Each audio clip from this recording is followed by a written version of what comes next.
on Mondays, Wednesdays and Fridays, I practice my handstands.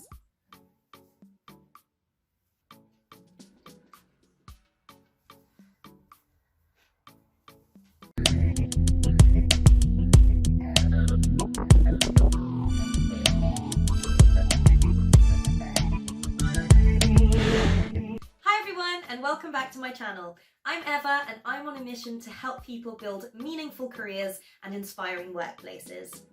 Thank you so much to everyone who liked my previous video and subscribed to the channel. It's really motivating to help me keep me going on this mission, and if you're watching this, it only takes a second. Just click it. Just click the subscribe button and I'll make sure you're the first to know about new videos with entertainment, inspiration, and more importantly, practical tips on building a career that you love. The theme for today's video actually came from a recommendation from a friend, which I'm really excited to be filming. I want to make sure that these videos are as valuable as possible to you. So, I have made a promise, and that is, I will absolutely make the next video theme that someone recommends if you post it down below in the comments. Now, I don't know what I'm opening myself up to here, but I will caveat that with it must be career related. So if you give me a theme for a next video, then I will get to filming that. Like so many people, I started working from home at the beginning of the pandemic, and I'm in the swing of it now. In many ways, I actually prefer working from home than working in the office. What do you guys think? Let me know in the comments if you prefer working from home, working in the office, or a hybrid of both. But at home, there are so many distractions. You've got all your deliveries coming in, you've got your bed calling, you don't have maybe the perfect setup to be working from home, and you don't have your colleagues around you that are also working to help put you in that mindset. So I found it's really helpful to have a structure to my day to make sure I know what I'm doing and I can actually stay efficient, stay productive, and make sure I don't get distracted along the way. If you've got any hacks that you've figured out from working from home, please do share them in the comments. I think people watching would find them really useful. Let's get to how to structure your day when you're working from home. The first thing to structuring my day actually starts from the night before, and the important thing is to get enough sleep. I don't know about you guys, but I love my sleep and I'm really cranky when I haven't slept enough, so I need to make sure I get at least 8 hours sleep. And yes, I know I'm boring, I'm in bed by 10:30 for most nights, but it does ensure that I have lots of energy to go about the rest of my day. And even if you do manage to get yourself into bed quite early, there is just so much good Netflix. And it's really easy to just get sucked into that vortex of next episode, and then it's 1 a.m. and then you have no energy for the rest of the day. So I do try to make it a habit. I stay late during the weekends, but during the work days, I do feel much better if I've had a full 8 hours sleep, and that gives me the best start and structure to the next day. Once I've got all my sleep the night before, the first thing on my mind as soon as I wake up is getting some exercise in. And I do 30 minutes of exercise every single morning. In fact, I recorded my workout this morning, so let's watch me struggle while I go through this. I'm actually doing a workout by Lily Sabri. If you don't know her, I'll link to this challenge down below. It's a 30-day challenge that incorporates HIIT and strength training, a bit of Pilates, and some active rest days, which I found really useful. But it's much more important, not just for my physical health. I found that I need it for my mental health and my sanity. So getting that exercise done first thing in the morning helps me to really focus, to stop me getting distracted throughout the day, and also just put me in a really good mood from those endorphins that I'm getting from exercise. And I guess it doesn't really matter what you're doing, whatever exercise works for you. I know a lot of people find yoga helps to get them into a really good state, so just anything to get your body moving and stretching is really great.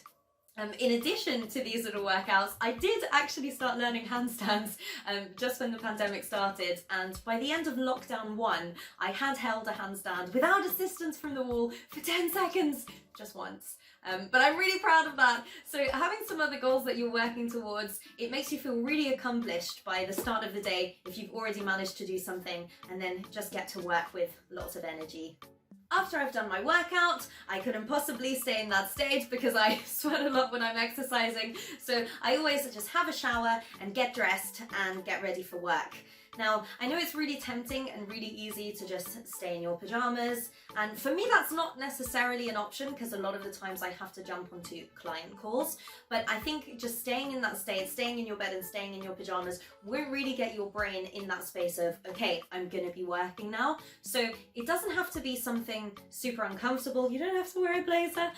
I think at the beginning of lockdown, I put a pair of jeans on the first day, and then I was like, 20 minutes later, I was like, who am I kidding? I'm not gonna... So I put some leggings on and that was fine.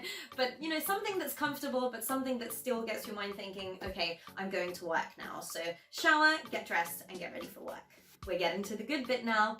Breakfast! It's my favourite meal of the day, and normally if I were rushing out of the door to get to the office, I never would have had time to actually cook a full breakfast and sit down and have a meal. I love to make scrambled eggs, so I'll make that in the morning, maybe some green tea if I haven't slept enough, but I think this is one of the major benefits of working from home, that you get to have fresh food and actually eat a lot more healthily as well. So I definitely make time to have some breakfast before I get started with my day. After I've had my breakfast, it's time to start with the actual work day. And what I find is really useful is to have a designated workspace, not your bed, where you're going to sit down and do your work. Now, I don't have a separate room in the house, so I've split my bedroom into two, which means my bed is on one side and my desk is on the other. So I make sure that the space is kind of clean, neat and organised, and I stack my laptop on top of some books so that I'm not hunching over for the day, and I make sure that that's the space that I'm always going to be working in. It helps to build a little bit of separation between the space that you are resting in and the space that you're working in. A lot of colleagues of mine find really helpful to actually replicate a commute.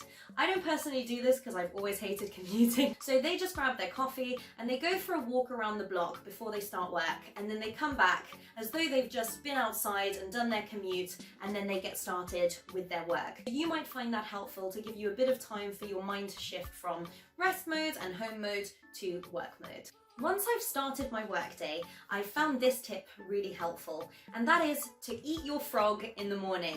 And you may have heard this before, apparently Mark Twain said it first, but his theory is if you eat a live frog first thing in the morning, and that's one of the things that you have to do, everything else will seem easy. So in the context of work, that's if I have a task that I know is difficult and I know I'm putting off, it will be easier to put off for the rest of the day. Whereas if I just set a time that I'm going to work on that task first thing and get it out of the way, then I make sure that everything else for the rest of the day is much easier. It's also important to remember you have been given the gift of flexibility when you're working from home. Make sure you use that to work when you are at your most productive. If you know that you're a night owl, maybe shift some of your hours and work later on in the day. I know after the initial bit of just getting out of bed, I'm definitely a morning person, so I make sure I get some of the most difficult tasks out at the beginning of the day and then move on to the easier tasks later on in the afternoon. Now, my dance breaks are also one of the easier tasks, so I get to those right now.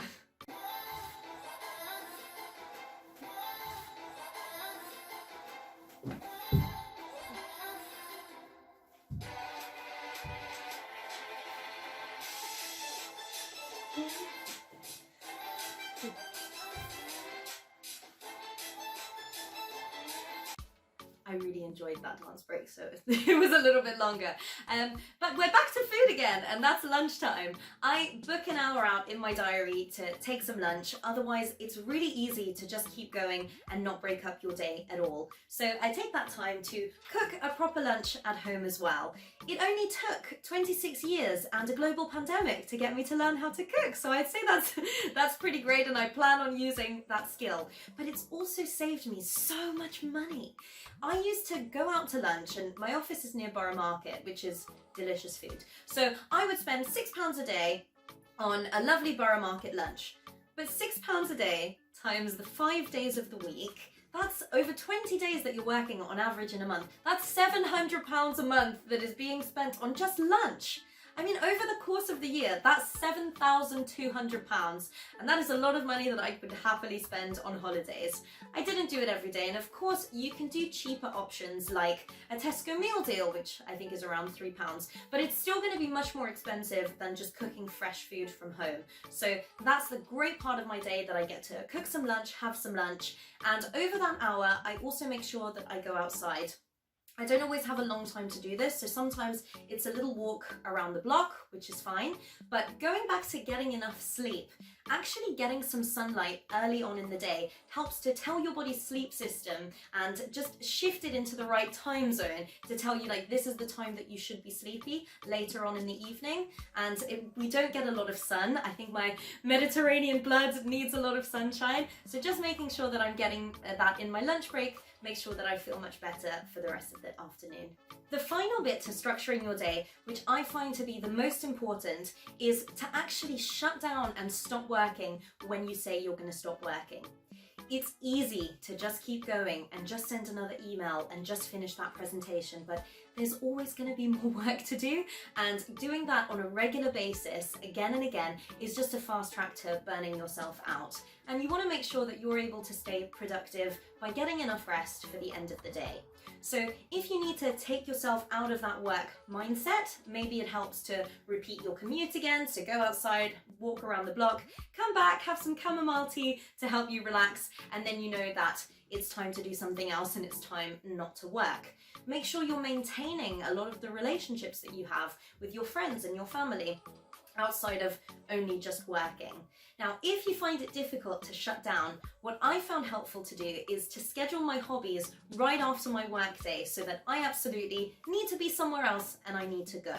For example, I have my virtual guitar lessons just after my workday, but it could be anything. It could just be booking in a call to talk to one of your friends or someone in your family so that you know that after a certain time you have to go, and that's the end of your workday. And there you have it. Those are my tips for structuring your workday so that you can be as successful as possible at work.